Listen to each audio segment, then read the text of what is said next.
Hey guys, I'm Diamond here again for 0 O'Clock Gaming, and this time we're talking about the PlayStation 4. It's only fair, right? Sony's press conference, actually, I should say. It's only fair, right, because we talked about the Microsoft one. So, how was Sony's press conference? Well, I have to say it was less impressive than the one that Microsoft did, but don't worry, they made some very good points. They did some pretty solid work in marketing their console. Basically, it's bit iffy which console to buy now.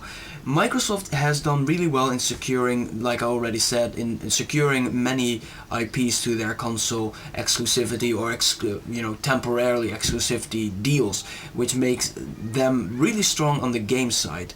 Now, Sony is no slouch. They do have Final Fantasy coming out, which is of course still a very big thing. They have Kingdom Hearts 3 coming out, which is also quite well loved. But what Sony did most was show a lot of stuff that is mostly multi-platform, but then showed some extended trailer of it. Like they showed a lot of gameplay of Watch Dogs, which looks great, looks amazing. They showed an extended gameplay trailer of the new Assassin's Creed, the pirate version. Assassin's Creed game, which also I think looks great. It still looks very Assassin's Creed-like, but the sailing and stuff and the setting are quite cool, and the graphics are really good looking. They also showed off Destiny, of course, from the makers from Bungie, the people who used to be responsible for Halo. That looked mind-blowingly good. Like, a lot of the games looked graphically impressive, but impressive enough. But especially that game, Destiny, looked really good, especially the lighting of it. I really would recommend that you go watch the E3 trailer, the little gameplay they did on, because they played it live, of Destiny. It looked just really good, very impressive lighting. The show itself was not that strong, again, like I said, of Microsoft. They started off kind of slow. They talked a bit about the future for the PlayStation 3 and that a Gran Turismo 6 was coming out for it. Who gives a crap? They talked a bit about the Vita, which I think was a bit... I would have switched it up. I think they should have started strong with the PlayStation 4, showing it what it could, add in once again what it could do, and then talk about how the Vita will work alongside and partly with it. Then I think that would have been stronger. Now I felt like, starting off with the Vita and the PlayStation 3, that people watching it would, in the back of their head at least, would be thinking like, yeah, we just want the PlayStation 4, so get it over with. That's not really the attitude you want when you talk about your product that you still want to sell.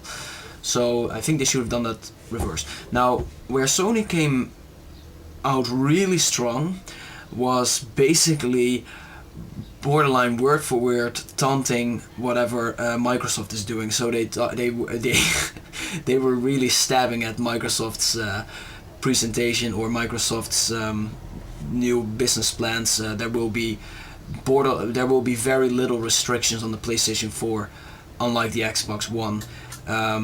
You can just freely trade games. They very much emphasize that if you buy a game, it's yours to sell or to trade, give away, whatever. There will be no online checks for the console. It will be all, a lot less restricted than the Xbox One. I also read just now on Joystick that it also won't be region locked, so that will also all work with each other, which is very strong. And to end it on also a very strong note, this PlayStation 4, which I really blew my mind. I really did not expect this. €399/dollars. Just so 400 euros dollars. I really did not expect that. I think they are taking quite a hit on that financially, because I think the console will be quite a bit more expensive for them to make than that amount of money.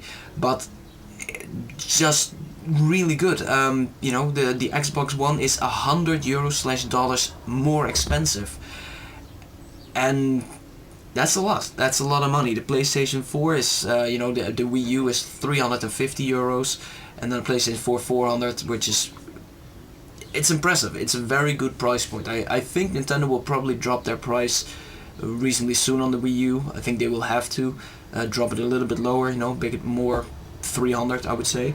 But yeah, that's amazing. It really blew my mind. I couldn't, stop typing in the chat like, whoa, what the hell.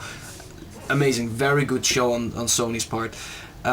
So yeah, that's kind of the balance now you have. You have the less restricted, cheaper console. Oh, one thing I should mention, online for the PlayStation 4 will cost money.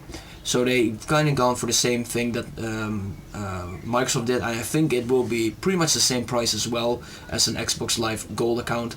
You now need a PlayStation Plus account to play games online on the PlayStation 4. Bit of a down, it's too bad. Honestly, I personally really have a problem with that, paying for online services. The Wii U is now the only one who's still free online, for the few games you can play online on it. Actually, I'm lying. You can play Call of Duty. Well, Nintendo comes in a bit. So it will cost money online, but it's a cheaper console. It's €100 and dollars cheaper. It still has a very strong lineup of games. And it is a lot less restricted, which I guess a lot of people will find quite appealing. The console also looks very nice. I'll have a image there. I really like the look of it. The Xbox One is kind of conservative, kind of boring, well, pretty darn boring looking. It's efficient, it's just a square box, but it's boring. This PlayStation has a lot more design things to it. It's angled a bit. It's like two parts of boxiness. Also has the same as the Xbox, the two different type of materials on it, the more shiny stuff and the more matte stuff. But the little blue light thing on the side, I like it. I think it's a pretty darn cool design. For a console, it looks robust. It looks kind of futuristic. It's cool. I'm happy with this design, and it's not really as elegant, I would say, as the PlayStation 3. The original PlayStation 3 kind of had that piano-esque elegance to it. This one is more of a robust future device. But it's cool.